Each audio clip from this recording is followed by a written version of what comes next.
Celui qui ne recule pas, il avance. C'est toi, Jésus, qui ne recule pas, tu avances. Oui, tu es en train d'avancer avec nous. Et nous sentons que, Seigneur, demain sera meilleur pour nous parce que tu es avec nous. Emmanuel qui est comme toi, qui nous aime comme toi. Seigneur, nous allons t'adorer chaque fois. Chacun, tu nous donnes même les charnels que le monde en vie. Oui, Jésus. Je sens, je vois les souffles de vie que tu nous donnes jour et nuit. Tu mérites d'être adoré. Nani anza lokola yo, akomata lokola yo, akomatisa lokola yo. Ozali o, ozali matis, ozali komatisa biso likolo. Tozala lokola yo, tofanda esiko ozali. Tobika bolamu bikaka mikolo nyonso, tango nyonso. Mikakata no bambonge, elonga yote, olonga kayango Yesu. Nani akokaki ungangawa? Nani akoki unganga? Soko lobi, soko pekisi likambo pekisi, soko osirisi. Yesu na nazalo kola yo. Nzambe ya bikolo ebele. Nzama mabota ebele. Na kati ya mabota wana eza na baveve baofele, eza na baoyo bakwakama epaya ba meyo wakaba ngote. Ozali wana ozali komila kisa lokola mfalo. Likolo na sobutu tomo. Ezala na moyo, ezala na butu, ezala na molili. Ozali komila kisa eto zanza. Baloba bakokufa me bakufa te. Halela rosi la se la rosi. Oh Jésus, baloba bakokwea na te, bakwea te. Alola. Seigneur, ozali nzambe na biso. Yesu ozali nzambe na biso. Tokomenga yo na makombo nyonso. Basirkonstance osalaka mpo na biso. Nzambe bilokota. Olokotaka na se otomoli likolo. Yesu olokotaka na se. Otomoli likolo. Nakobenga yo nzambe bonsoir. Popangusaka binzoli na ngatamo nyonso. Esika bato na mokili baokoka kopangusa yango te. Yo yaka kopangusa yango. L'honneur, la gloire est à toi et pour toi, Jésus. La raison pour laquelle l'Église, nous sommes en train de t'acclamer. Le roi, c'est toi. Le bonheur, c'est toi. La grâce, c'est toi. Nom de Jésus-Christ.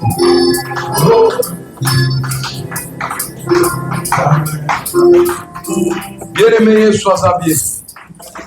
Alléluia. Amen. Makambo ezali. Alléluia. Pesa moninga oyo azapeli na yo mbote. Yebisa peye keno makambo mazali. Zongela lisusu yebisa makambo mazali. Asoki okoloba lisusu ekoyebana. Loba ekoyebana. Okoyebisa ye ekoyokana. Bien-aimé, moto na kondima abanga kate. Bien-aimé, silisa kobanga. Est-ce que nous avons côté après nous avons la musique et nous avons côté à mingi sous musique. Alléluia. Amen. Alors bien-aimé dans le Seigneur, nani azana 2025. Nani azana 2025. Alléluia. Na sepela na mindele bazana kitir moko soki balingi bakota mbula sika balongola biloko nyonso na ndako. Alléluia. Soki na poto bapoto oyo eza ya bien pe eza pe bapoto mosusu eya lokola Afrique. So koti kuna bien aimé okuta bapoto ya bien basi babwaki bakongelateur batele oyo yolinga kosomba okotelaka likelemba.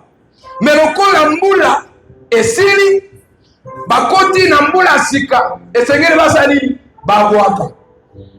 Alléluia. Po bamoni biloko wana ekomi ya kala bamona yango tro. Alléluia. Et puis bazoyeba ete eza bato bapangwama. Nzambe esi apambola bango. Hallelujah. Tala mundele yebi asia Nzambe asia apambola na biloko ya bonzoto. Azokuwa katie pembeni. Sikoyo bien-aimé, yo ya molimo. Hallelujah. Balomba makambo na yo mingi na 2027. Ozaki na badute mbele. Hey. Okatisi na yango na 2026. Ozaki na kobanga banga ya mingi. Yango wana okatisi na yango na 2026. Zuwa lolendo mutema mabe ozaki na ngo. Ah, na 2026 tozale le 4e, le 4. Alléluia. S'il te plaît, tu comme les sengete. Si tu as dit que tu as dit que tu as dit que tu as dit que tu as dit que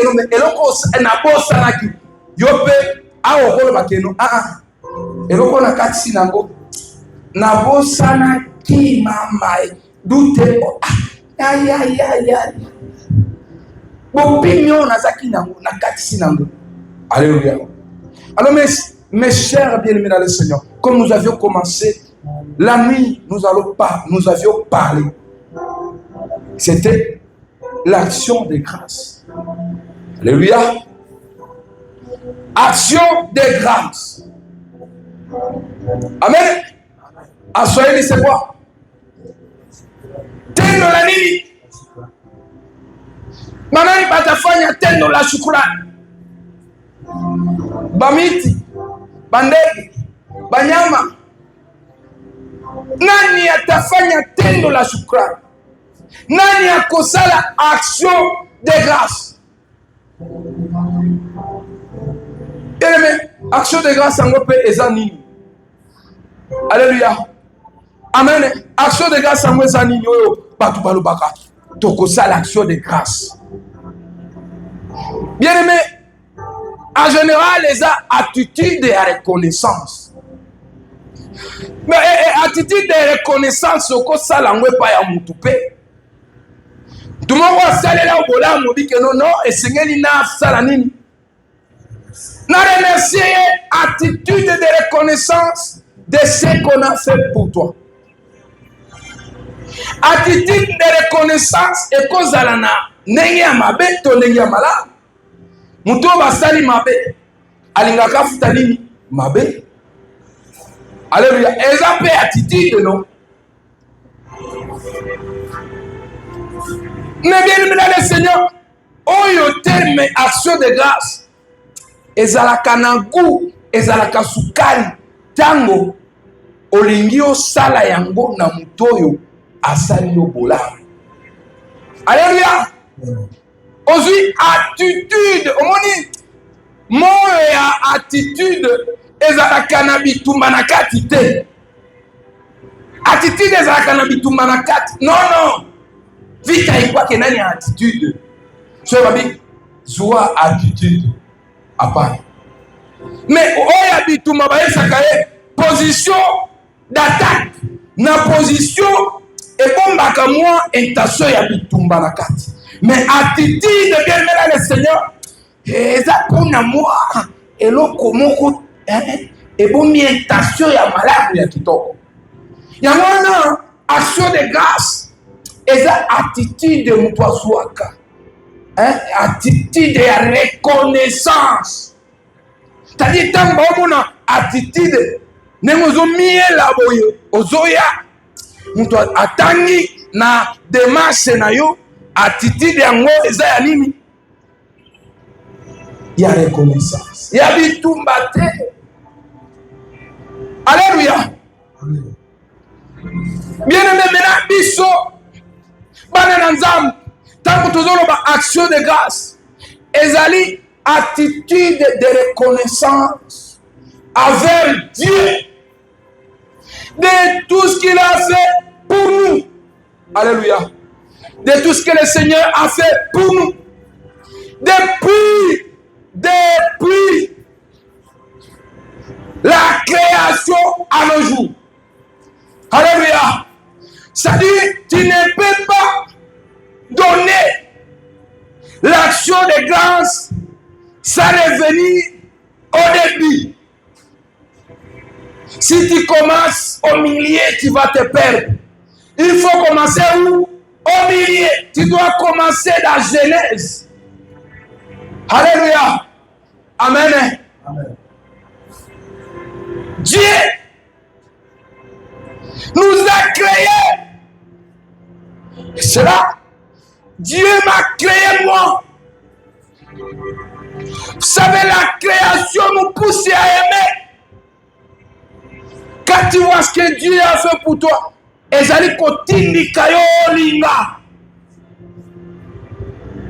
ne peux pas aimer Dieu sans penser à sa création. Alléluia. C'est la raison pour laquelle les écrivains, pour écrire, basé qu'on a l'habitude des alléluia. Yakokene na zamba moko pene ya mai. Po wana azotala ba mai, banzete, bandeke. Il est hier. Donc, et ça y est, Moutouna est à la fraîche. Alléluia. Est à la fraîche, et bon sana. Akokena na abosan. Yangwana bien aimé. Ozali kokene na Genèse. Pour au monde à merveille, exemple de ça la Genèse. Alléluia. Osali yango na Genèse. Oyebi, ba témoin de Jéhovah. Et un bateau bandimela nzambe pona ba livre ba témoin de Jéhovah. Tango bazali ko dessiner kaka ba paradis omoni pena ba dessin kitoko. Lelo ne tukomi komona mapango bazotonga lopango batie ba pelouse ba nzete moko okota ba fruit ezali lelo mekalate.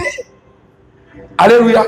Siko bazali ko lakisa mwa romo ko boyekala na livre na bango moko ba témoin de Jéhovah bazoti nani moko na kati boy.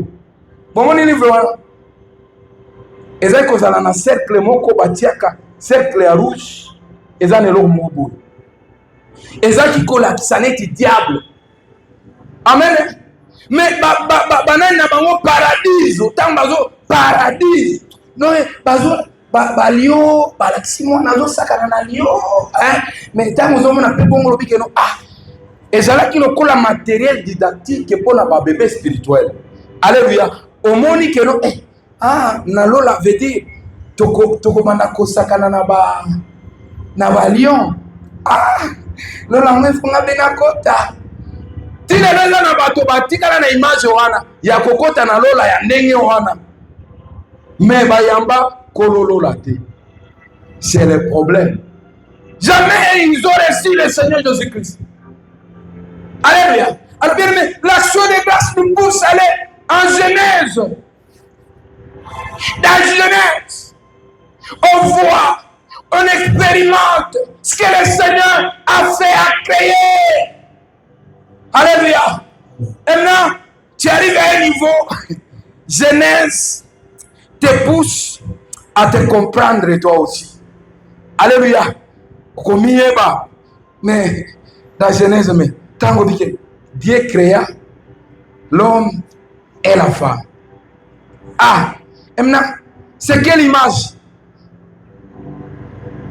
À l'image de lui, Dieu. C'est-à-dire, Nzambe ya kelinga na ndenge azali. Alléluia. Je n'aime pas quand on parle de na elilingi nae.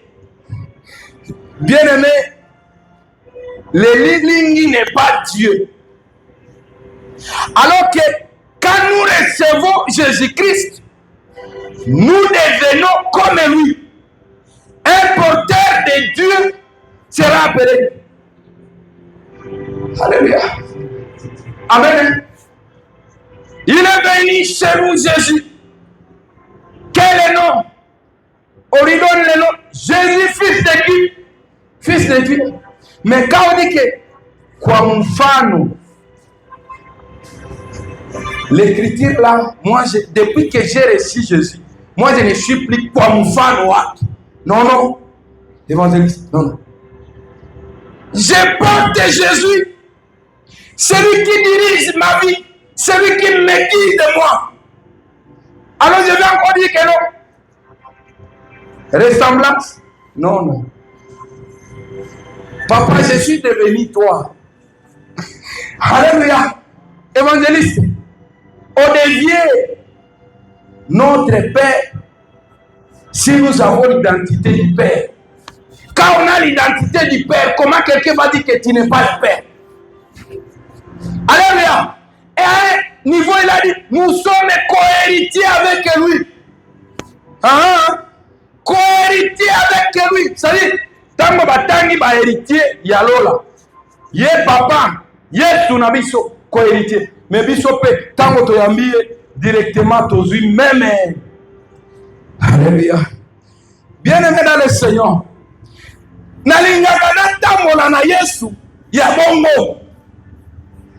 Yesu ya ressemblance. Soki aza ya ressemblance. Akobanda kotinda yo. Yo wana kobanda kukwea na mbeba. Niko sawa yeye. Ninamfanana. Lakini hauko yeye. Me wakati unajua kama uko yeye, utasema sasa yeye apendake nini? Anapendaka nini? Haleluya. Utafanya. Utaogopa. Utasema hapana. Sie.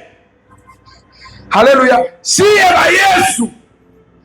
Bisoyo ya Yesu. Tolingaka oyo te. Biso ba musulman toliaka ngulu te. Amen. Yango wana bakomona biso eloko oyo aboyi oyo pe aboyi yango.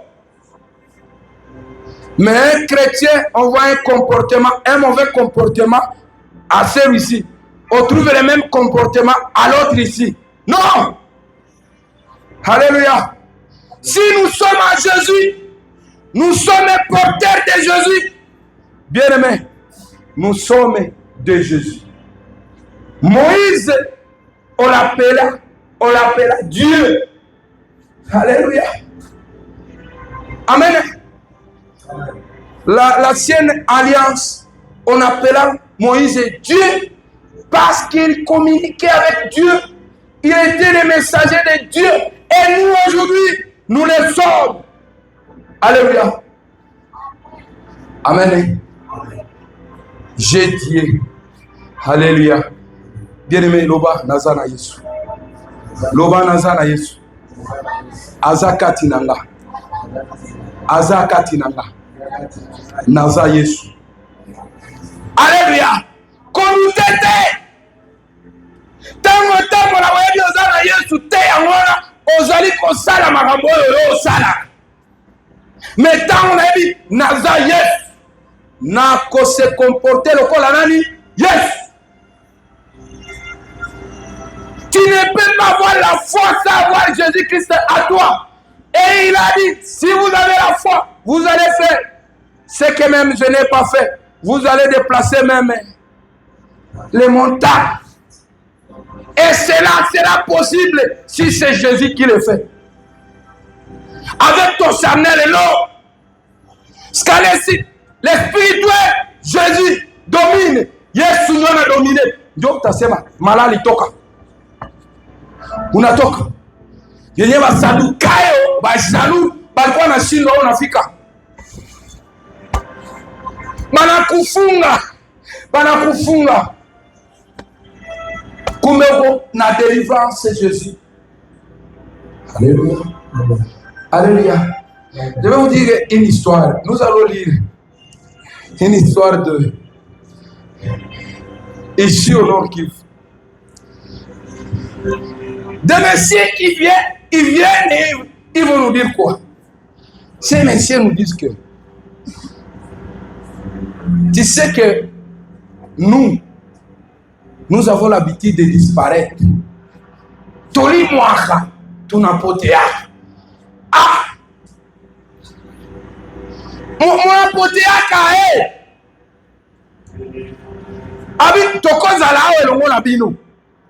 Tokotika bino, tokeli. Abi non? Mais vous Vous êtes animé par qui? Par quoi?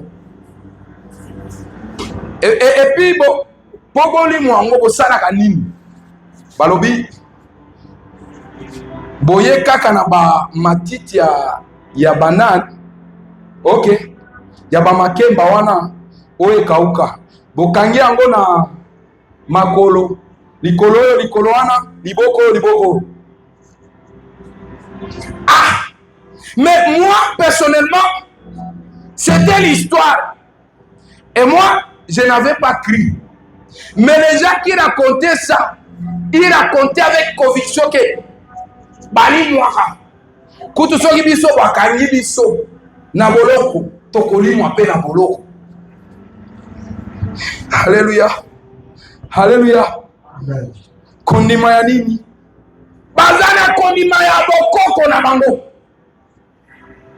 Tokoli mwa. Siko biso toana kondima ya nani? Ya Yesu. Pona nini tolimwa kate tolimwa sakate? Amen. Alléluia. Bien-aimés dans le Seigneur, il y a beaucoup de choses qui nous poussent à rendre gloire à Dieu et à mener nos actions de grâce. Sa création. Alléluia. Amen. Sa création. Et là, dans la création, il y a tout. Et toi, tu as été créé. Lui seul n'a pas été créé. Il a mis balai, bien-aimé dans le Seigneur. L'homme était séparé de Dieu. Il s'est séparé de Jésus. Alléluia. Romains 3. Alléluia. Et 6 aussi, 23. Salaire du péché, c'est l'amour. Et puis, tout homme est séparé de Dieu. Tu vois ça, ça rime à ça. C'est des versets. L'homme s'est séparé de Dieu par le péché. Et Dieu dit, mais comme j'ai aimé cet homme ici, na kotika ete atika laga na masum, et Seigneur na longola na nini na masum. Alatinzo, Zamba latinzo, ton Zamba mobimba latinzo, to bona yo. Aye awa. Bien-aimé dans le Seigneur. Ah, mon y passe. Bafingi et Belzeboul. Yo, mwana ndumba yo. Mari babenge ndumba. Alléluia. Amen. Ba ye na ye. Ba mami e fimbo tatu. Tunzoto anapai. Basalemi lokola batu a kote wana ndenge mikolo bazoli ya fimbo. Yesu yepe fimbo. Aïe. Aïe. Oyo fimbo azoli azobeta ye pona yo. Ah, bakabie ne kulusu. Oh, bakabie boye. Basete na maboko. Aïe. Ah, basi batuba yo tonga kaka ya maladi ndenge yo kaka tonga. Eza pe na mikolo wa babanga ya tonga ya tonga. Mais awo eza ba mpsete to. Yesu. Ah! Bien-aimé, batubi eli konga. Opanzi na yao. Ah! Oh! Balatisi ekoti ya nzube. Chapeau ya miba. Oh, ouais, ulisema na kia sauver batu, ouais, utaona, ouais. Jésus est resté là. Il est resté là à côté de toi. Pour te libérer dans les péchés. Pour que tu sors dans les péchés. Et lorsqu'on te demande de venir avec l'action de grâce, tu dis non. Toi-même, tu devrais l'être. Yo non kon ngato salamu. Kobi ngaye papa. Ngayo. Moto kufela yeyo papa. Ngai na ye na nyoso na moto kufela yeyo. Na tango ye oye na nyoso na yo. Na tango wana koyoka ka moto te yoka kaka molimo. Yo kaka moto akati. Moto kufela yeyo aye. Papa, ce que ça moto, il y a le lobabi, il y a un sala kabo, fimbo kaka, olobaka na lokuta osalite. Haleluya. Fimbo ya pamba cheri bakafunga yo hapa sahi. Wenjo liba pikipiki ya mwenzako, okay, bana kubeba tu bakaenda kupiga tu fimbo, bana kufunga bi. Sauti nyingine akasema itika, batakuacha. Itika tu, batakuacha. Itika. Sasa unaona tu, na mimi nataka kufa maumivu, unaitika na benye au kufanya. Mais Yesu malgré fimbo kasema no. Haleluya. Amen. Pona yo tata ayena mokila landizo. Haleluya. Oh, nalingayo nalinyoti kala bongo te. Masananga nalinyoti kala bongo te. Mama wete. Nakina ndako mwana nanga azoemba nzembo. Abiela azoemba nzembo esie kotinga na mutu nanga. Azo na bisiko yo nzembo yo na kanisa kieza composition na ye. Azo loba master oyebi Jésus yende mwana nzambe akufeli ne kulusu akufeli ngane kulusu alobaki nyonso esi mwana pate na nzambe mwana save nazoyoka nzembo peti azotelanga epi azoyebisa master nena atuni mama na yena peti azoloba master baterme indubi oyo azuya mwa ne mama no bikeno ezanzebo bayemba wapi na ekodi. Alléluia. Alabi master oyebi Jésus sœur yo mutozomi yang est-ce que oyebi Jésus ya mutuna habi ayanoli yende nani yende mwana nzambe akufeli banani alobi akufeli ngai le kulus na wana alobi nyonso ici tout est accompli. Mwana pate na nzambe pate. Bien-aimé,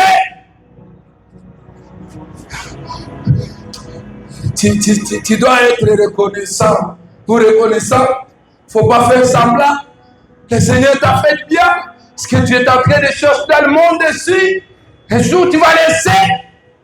Mais il y a celui qui a déjà donné la vie. Il a donné sa vie pour donner la vie éternelle. C'est Jésus-Christ.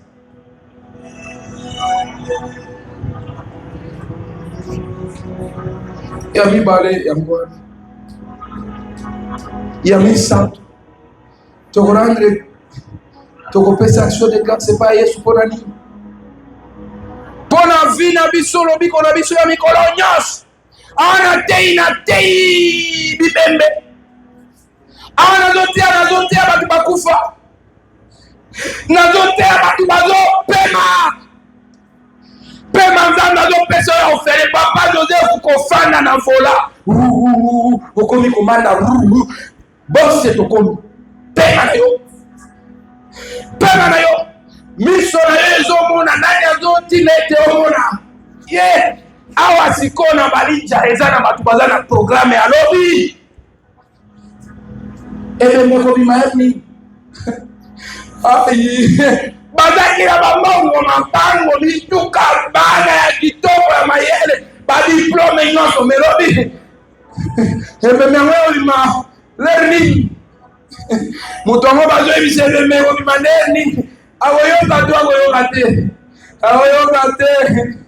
Ayogate azoye bateke batatiki bazo mundela bazo wela mapango mituka bilamba mona mtu akufi bazo kanisa na sipe na matange za kana batu nyonso mona batu bazo lela nzoka oya zo mona sipe banoko na papale kio lupango tukoteka ngabena ubanda business na ngaho bale. Bien-aimé dans le Seigneur, Lévi Sabino, Montagnos, à cause de Pelaga na liwa ya moninga, Povina ebonga, ekobonga kate ato sadeni. ekobongaka te. Yango wana batikela bino héritage, bosambela papa na bino akufa bobekeno ntango akokufa tokoteka yango boteka bozwi mbongo mesalela bino eloko te. C'est la malédiction. La malédiction. Faut dire que non, Dieu qui m'a créé. Au pesa nga yanga lokolo pesa ye. Ye pe azaka moto lokola nga. Alléluia. Amen. Mais bana mikolo lo sambo na bango. Papa akufa.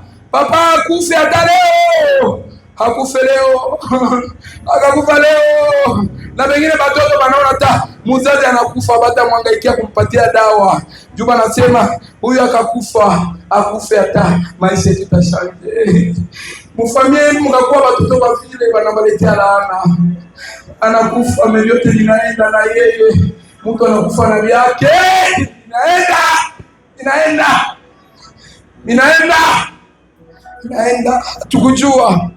Hatukujua.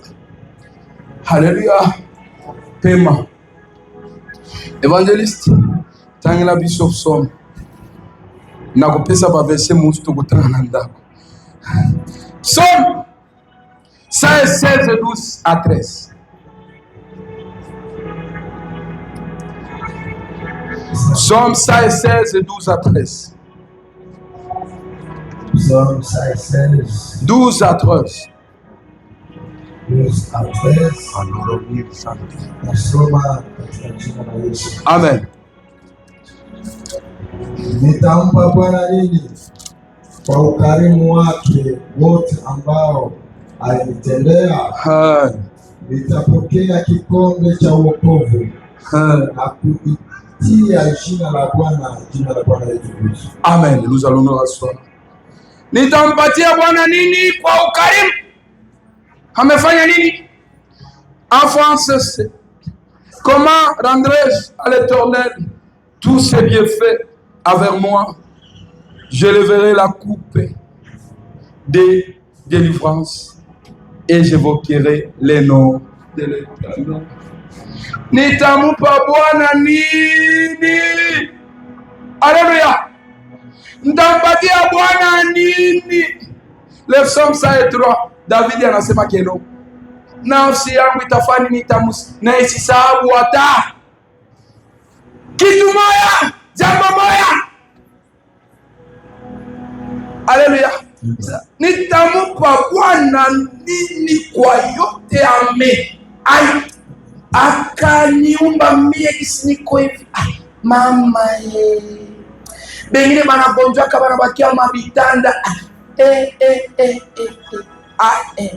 Mama mikwapata apeti kila siku pumzi yake hananipa kubure. Bengine bibona kwa mashini kwa hospitali memie si aingia hata siku moja. Mama Mungu. Haleluya. Haleluya. Mungu Bieneme utamupa nini? Utampa nini? Pesa nini? Si c'est un batu ba okota libulu ba mabelewa batikali na kati. Famille makosomba ka serke te. Moto soya ke na msala o. Bobo nsama ngamo mibale. Bokosomba ka serke to bokosomba ka te. Hayeli bino o.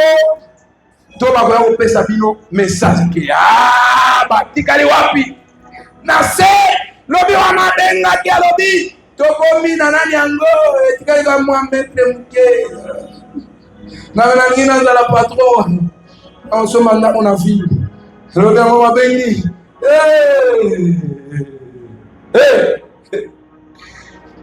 toba kwa ngola kutu bangote ai na teki pase na lembaba ona libulu wana me yokota kobi na libulu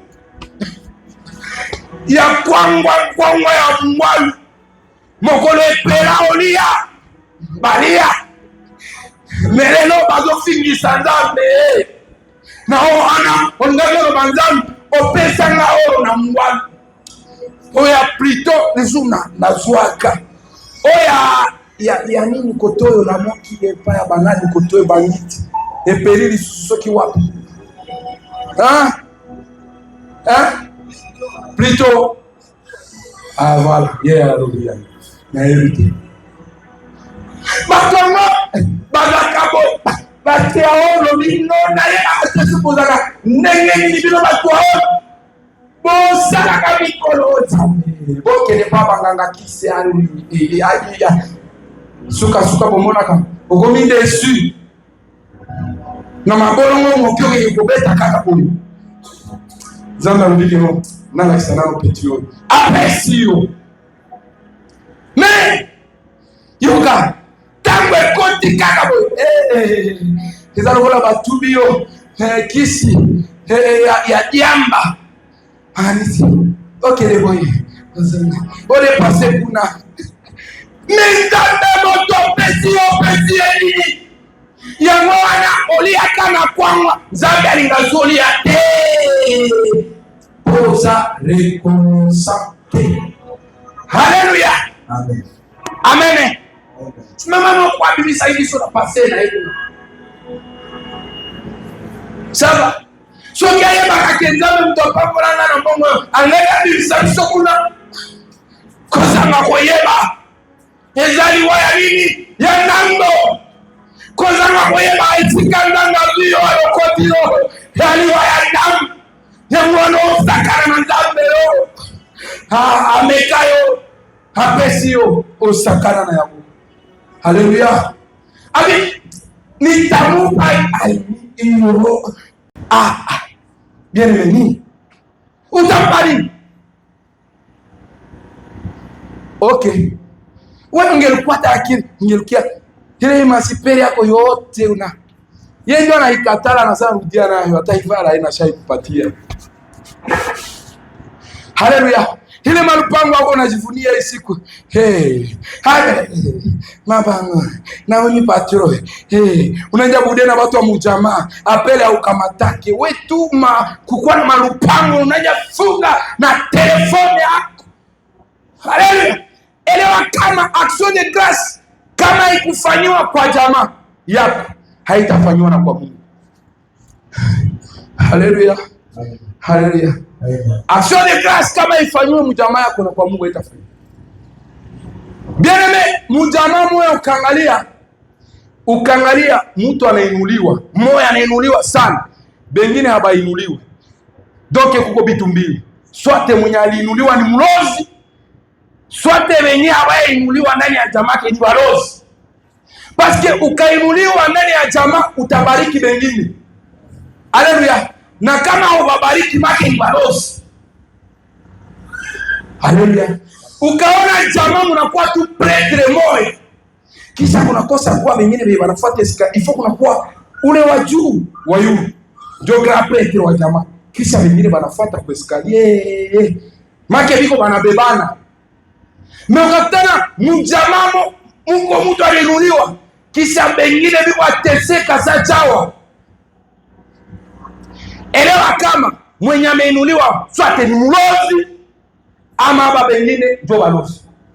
Habiwezekani papa, habiwezekani. Abrahamu akamtosha mubalozi, alimtosha mubalozi weni mlozi mwingine akaenda naye. Lote anaenda, kumbe Lote iko na mlozi pembeni yake na watumishi ya Lote balozi walifika kule kuinjia wakaenda kugombania mayani. Watumishi mwenye tu ashabarikiwa na Mungu anasema hapana, mubakie mie chagua venye unataka, mimi naenda kwenye mimi naenda. Haleluya, bia Mungu avigondaki baraini saba naenda. Mungu anasema okay, mtu wangu nisha kubariki hapa utoke. Sasa hapa kulikuwa wengine balozi mwe mgini ya Sodoma na Gomora, mimi nataichoma kumbe mlozi mwingine iko tena pale. Kumbe Abrahamu anatembea na mwingine mlozi ni bibi yake na nani? Na Loti. Anaangalia manyumba, anaangalia luyenge Luyenge ya Kishasa, anaangalia Luyenge ya Zambia, anasema oh, basheria kitoko, kabiere nitaacha, whisky. Hapana, nione tu nyuma, naona nyuma, nipige hata gozo ya mwisho. Gozo ya mwisho, kumbe unabakia nani? Tumi. Bien-aimé, hii maneno inakuwa matata. Tukipanda hapa tunapasha penda tukamate saa 3. Maneno inakuyaga ya mingi. Maki hapa mimi napasha soma Biblia hapa. Mimi yote mimi nakusagusa. Sawa? Lakini nitasema hivi. Unajua vile Mungu alifanyia. Hauko telefone yuko kusharger jour. Haleluya. Hauko bateri yuko kutena ni moto yuko brand. Ndio waje fonctionner. Uko na fonctionner. Haleluya. Hapana kuziachaka nyuma, kujisahawisha, kujifanyisha. Wewe unajifanyisha na Mungu unamezea ile kidogo ya. Yeye unaona kidogo.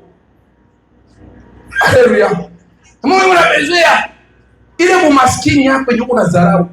Ikiwe mtatole. Wana maskini wa Mungu mkanisa wa patroni wanafanya kazi na maveste hapo na maparfum viatu hapo visiende kwa manini. Wewe unasote. C'est ce que Dieu aime. Haleluya. Mujani alikuwa mikala wapi? Unaweza alikuwa nikala kiti ya kwanza. Yesu akamlokalize kwenye iko. Kile kwenye nilikia tafuta Mungu.